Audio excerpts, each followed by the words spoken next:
Assalamualaikum warahmatullahi wabarakatuh. Perkenalkan, nama saya Adinda Adelia Putri dengan NIM 201230082. Saya dari kelas PAI 6J. Di sini saya akan menyampaikan materi yaitu yang berjudul Ta'arud al-Adilah.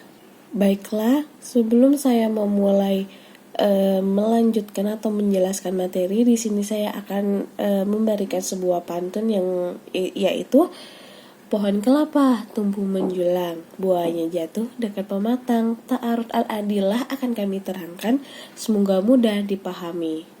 Baiklah, langsung saja kita masuk ke materi, yaitu apa itu Ta'arud al-Adilah. Secara etimologi, ta'arud berarti saling bertentangan. Al-Adilah adalah bentuk jamak dari dalil atau petunjuk atau landasan hukum secara harfiah, pertentangan antara dalil. Terminologi usul fikih, kondisi di mana dua dalil atau lebih yang setara kekuatannya menunjukkan hukum berbeda terhadap satu masalah, tampak bertentangan secara lahiriah atau zahir, bukan hakiki. Selanjutnya ada syarat terjadinya ta'arud. Yang pertama, derajat setara. Dalil-dalil harus memiliki kekuatan hukum yang seimbang, misalnya Al-Quran dengan Al-Quran atau hadis sahih dengan hadis sahih. Yang kedua ada objek sama. Pertentangan terjadi pada objek hukum yang sama dalam waktu yang sama, bukan persoalan yang berbeda konteksnya. Yang ketiga, tidak bisa digabung. Tidak mungkin dilakukan penggabungan makna secara langsung tanpa menggunakan metode penyelesaian tertentu. Selanjutnya ada prinsip fundamental. Tidak ada pertentangan yang hakiki dalam sumber hukum Islam. Semua dalil pada dasarnya saling melengkapi dan harmonis. Ta'arud hanya bersifat zahir atau tampak, bukan kontradiksi nyata. Oleh karena itu, diperlukan metode penyelesaian yang tepat agar makna dalil dapat dipahami secara utuh sesuai tujuan syariat Islam, perbedaan konteks, waktu, dan kondisi sosial saat dalil disampaikan menjadi sumber utama munculnya ta'arud dalam praktik fikih.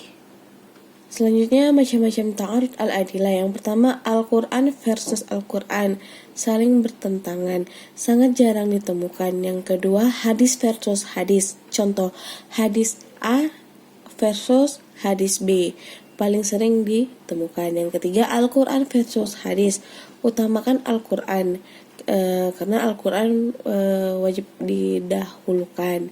Yang keempat, antar dalil nakli, saling bertentangan sesama wahyu.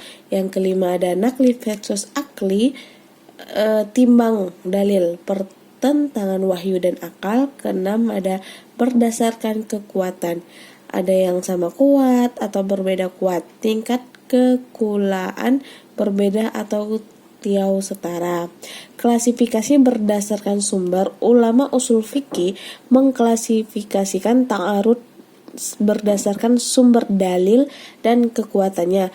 Klasifikasi ini menentukan metode penyelesaian yang akan digunakan. Jenis yang paling sering ditemukan dalam praktik fikih adalah ta'arud antar hadis karena banyaknya riwayat dengan redaksi dan konteks yang beragam. Selanjutnya ada 3 jenis ta'arud utama. Yang pertama ada Al-Quran. Al-Quran sangat jarang terjadi karena Al-Quran memiliki kesempurnaan dan konsistensi, diselesaikan melalui penafsiran kontekstual, tahsis, atau memahami asbabun nuzul. Yang kedua ada hadis-hadis, paling sering ditemukan dalam praktik fikih. Ulama meneliti sanad, matan, dan konteks hadis untuk menentukan solusi. Bisa terjadi antar hadis sahih maupun berbeda kualitas. Yang ketiga ada Al-Quran dan hadis. Al-Quran diutamakan sebagai sumber utama, kecuali hadis berfungsi sebagai penjelas atau bayan, pengkhusus atau tahsis atau pembatas atau takyid terhadap sanad. Selanjutnya ada metode penyelesaian ta'arud. Yang pertama at-tarjih, yaitu menguatkan dalil yang lebih kuat. Kedua an-naskah, menghapus hukum yang terdahulu. Yang ketiga al-jam'u, mencari kompromi antara dalil-dalil. Dan keempat at-tasakut,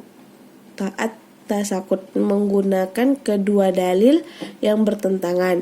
Para ulama sepakat bahwa penyelesaian harus dilakukan secara berurutan, menunjukkan komitmen Islam untuk menghormati semua dalil sebelum memutuskan meninggalkannya. Baiklah, selanjutnya ada 4 metode penyelesaian. Yang pertama al-jam'u wa at-taufiq, mengompromikan kedua dalil agar keduanya tetap diamalkan sesuai konteks, kondisi, dan situasi masing-masing atau prioritas utama. Yang kedua at-tarjih, memilih dalil yang lebih kuat berdasarkan kualitas sanad, kejelasan makna, kesesuaian prinsip syariat, dan banyaknya jalur periwayatan. Yang ketiga an-naskah, dalil yang datang kemudian menghapus hukum sebelumnya, mensyaratkan bukti kronologi yang pasti dan tidak memungkinkan kompromi atau tarjih. Yang keempat ada at-tasakut, langkah terakhir kedua dalil digugurkan. Ulama beralih ke dalil lain atau ijtihad seperti qiyas untuk mendapatkan hukum. Selanjutnya ada ringkasan atau signifikan. Yang pertama itu pertentangan zahir. Ta'arud bukan kontradiksi hakiki, melainkan perbedaan pemahaman konteks atau kondisi penerapan dalil. Yang kedua metode sistematis. Ulama merumuskan 4 metode berurutan: kompromi, tarjih, nas, tasakut, dan menjaga integritas semua dalil. Harmoni syariat, semua dalil pada dasarnya saling melengkapi. Kajian ta'arud membuktikan keutuhan dan konsistensi hukum Islam. Baiklah, sampai sini penjelasan materi dari saya. Sebelum saya akhiri, saya akan memberi pantun sebagai penutup. Pergi berlayar di laut biru, singgah sebentar di pulau berhala. Terima kasih kepada Bapak Yusuf atas ilmu dan bimbingannya. Ke perpustakaan mencari referensi, membaca kitab sampai selesai. Semoga diskusi hari ini memberikan manfaat yang terbaik. Sekian, kurang lebih mohon maaf. Wabillahi taufiq wal hidayah. Wassalamualaikum warahmatullahi wabarakatuh.